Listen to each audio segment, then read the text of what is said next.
ઈષ્ટદેવ પરાત્પર બ્રહ્મ ભગવાન શ્રી હરિ તેમજ આપ સર્વ હરિના લાડીલા વહાલા મિત્રો, ભાઈઓ, બહેનો તેમજ આપ સર્વ મોક્ષભાગી જીવાત્માઓ, આપ સર્વને મારા ભાવ અને હૃદયથી પ્રણામ.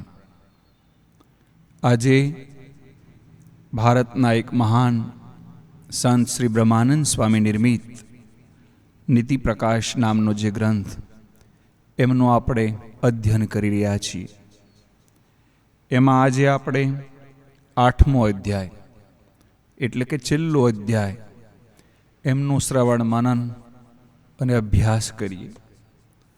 વૈશંપાયન મુનિ કહે છે, હે જન્મેજય રાજા, તમે ધ્યાન દઈને કથા સાંભળો.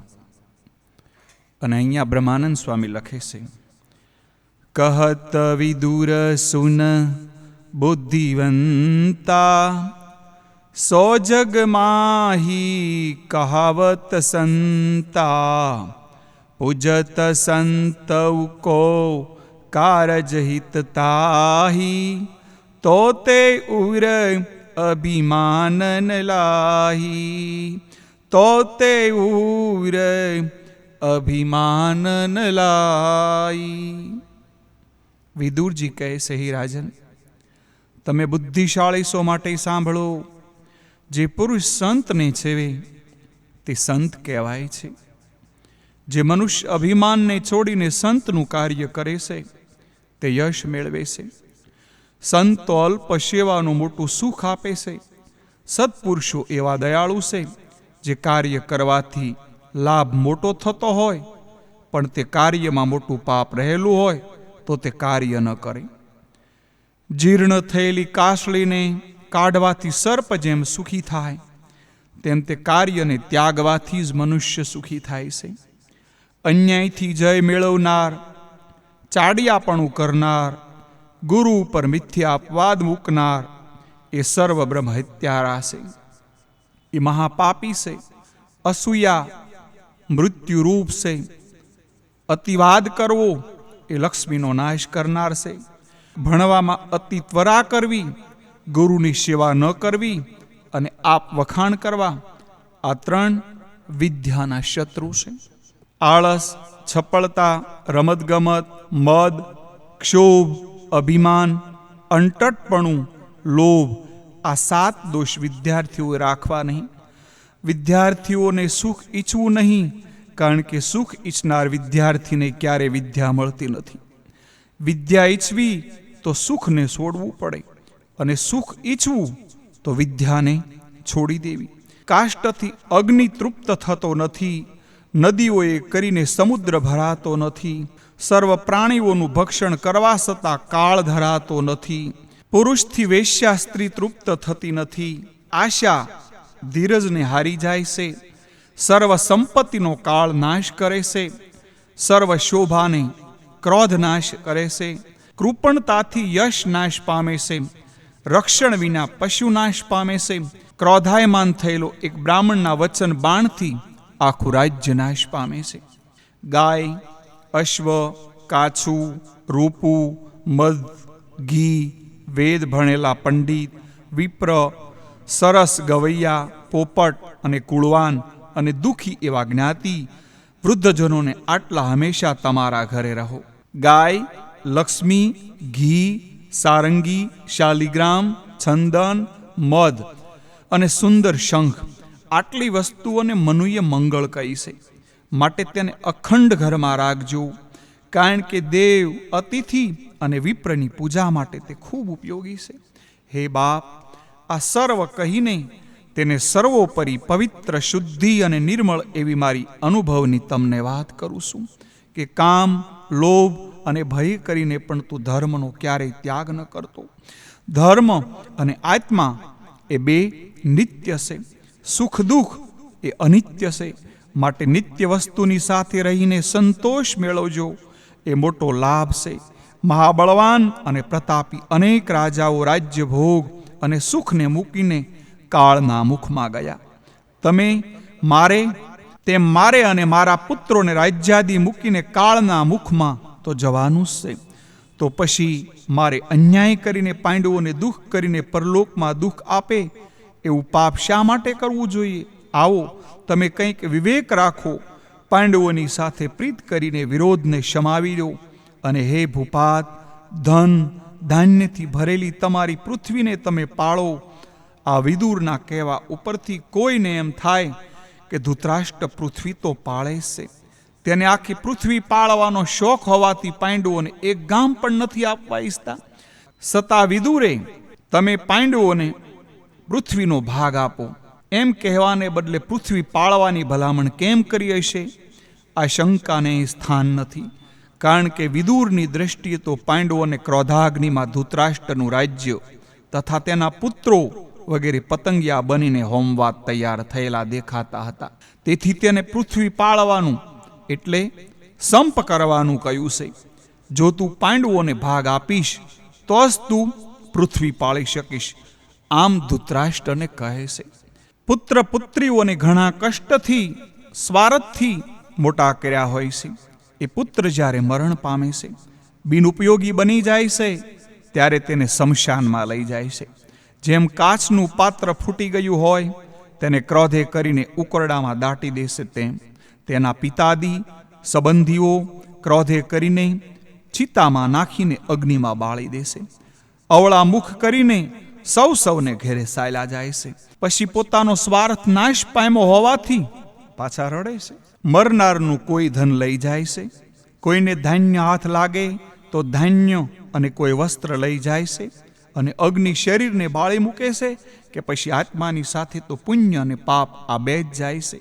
મરનારના નાતીલા પુત્રો ભાઈઓ મરનારને એકલા મૂકીને ફળ પત્રે રહિત થયેલા વૃક્ષને છોડીને પંખીઓ જેમ ઉડી જાય છે, તેમ તેના સંબંધીઓ પોતપોતાના ઘરે ચાલ્યા જાય છે. અગ્નિમાં બળી ગયેલા તે પુરુષના જે કર્મો છે તે અનુક્રમે તેને ભોગવવા પડે છે. માટે જ્ઞાન મેળવીને ગમે તેમ કરીને ધર્મનો સંગ કરવો. અંધકતા મિશ્ર નરકમાં તમારે ન જવું પડે એવો તમે ઉપાય કરો. હે ભાઈ, આ મારું વચન પરમ સિદ્ધાંત રૂપ છે. આને સાંભળીને તમે વિચાર કરજો. મારા કહેવા પ્રમાણે કરશો તો જીવતા તમને યશ મળશે, અને મર્યા પછી નિર્ભય પદ મળશે. હે રાજન, પરતીર્થરૂપ આત્મારૂપી નદી છે, તેમાં સત્યરૂપી જળ ભર્યું છે. ધૈર્યરૂપ બે કિનારા છે, તે નદીના દયારૂપી તરંગ છે. આવી નદીમાં પવિત્ર કામ કરનારા લોભે રહિત પુણ્યાત્મા પુરુષો સ્નાન કરે છે. તે સ્નાનથી મનુષ્ય અતિ શુદ્ધ થઈને નિર્લોભ થઈને વિચરે છે. જે માયાના બંધનથી છૂટો થયો એણે જ મોટો લાભ મેળવ્યો છે. બીજા સંસારરૂપી પ્રવાહવાળી નદી છે, એમાં ઇન્દ્રિયો રૂપી અગાધ જળ ભર્યું છે. કામ ક્રોધ રૂપી રૂપ એમાં મોટા ઝૂડ છે, એ નદીમાં જે પડે એ ગળી જાય છે.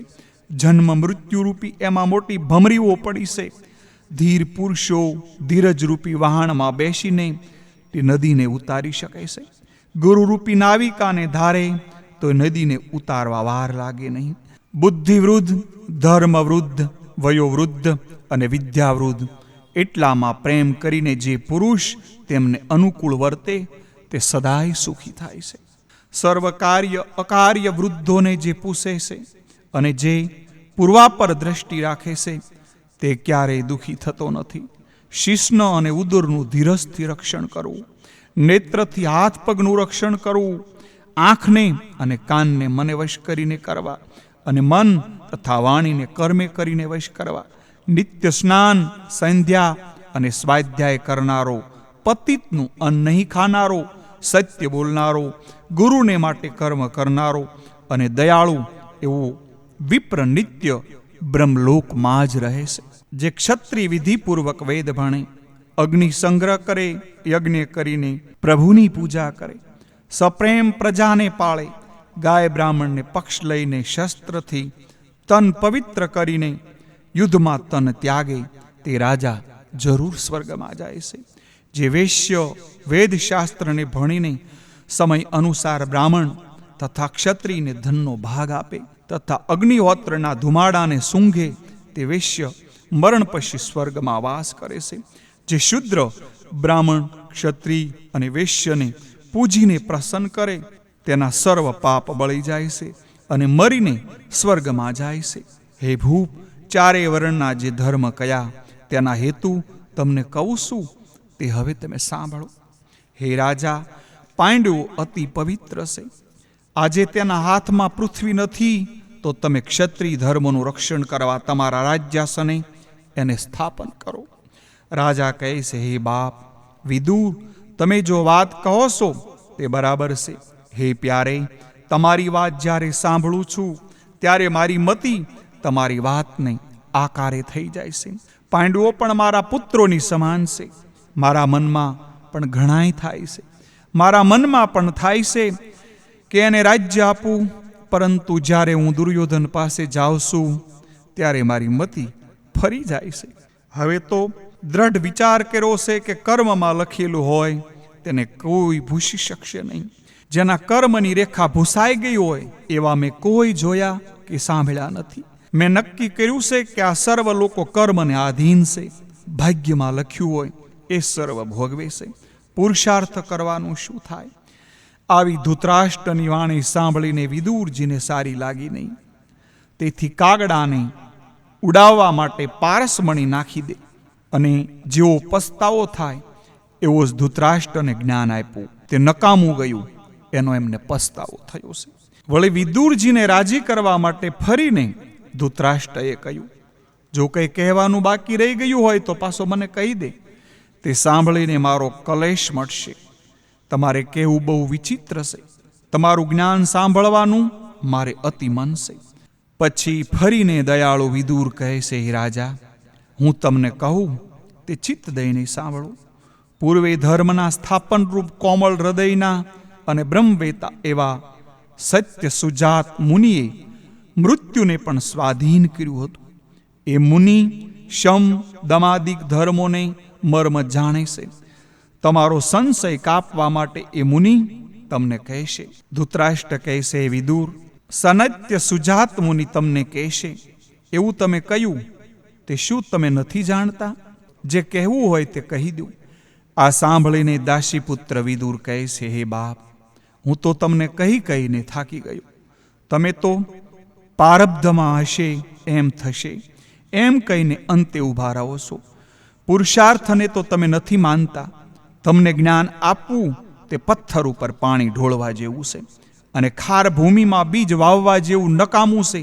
હવે હું તમને વધારે વાત નહીં કરી શકું. તમને વેદોક્ત વાત સંસુજાત મુનિ કહેશે. એ મુનિએ બ્રહ્મયોનીમાં દેહ ધર્યો છે. ગૂઢ રહસ્યને પણ તે કહી શકે છે. સ્વર્ગ પાતાળમાં પણ અનિંદિત પુરુષ છે. ધૃતરાષ્ટ્ર કહેશે, એ વેદનો મત તમે જ મને કહો. આ દેહ કરીને એ સંસુજાત મુનિનો સંગ મને ક્યાંથી થાય? આ સાંભળીને વિદુરને અતિ ચિંતા થવા લાગી. પછી વિદુરજી મુનિનું ધ્યાન ધર્યું કે તરત જ મુનિ ત્યાં આવ્યા.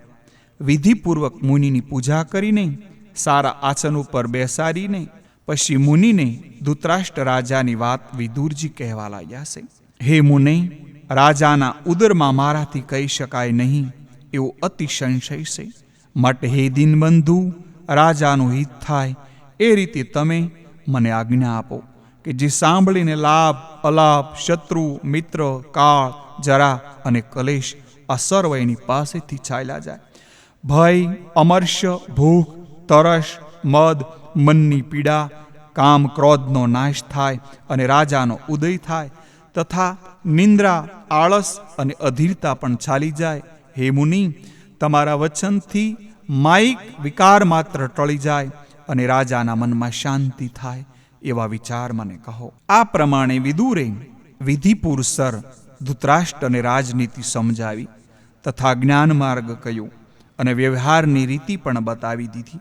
જે પુરુષો પ્રેમથી આ નીતિ પ્રકાશને ભણશે અને સાંભળશે તેને બુદ્ધિ ધર્મથી ચલિત નહીં થાય અને આ લોકોનો વ્યવહાર પણ તે જાણશે.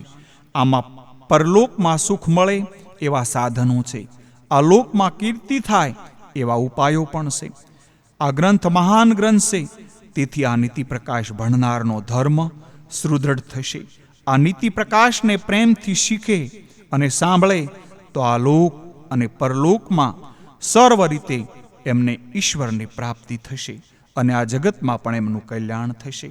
સંવંત 1884ના શ્રાવણ વદી 8મ અને બુધવારે આ ગ્રંથ સમાપ્ત કર્યો છે.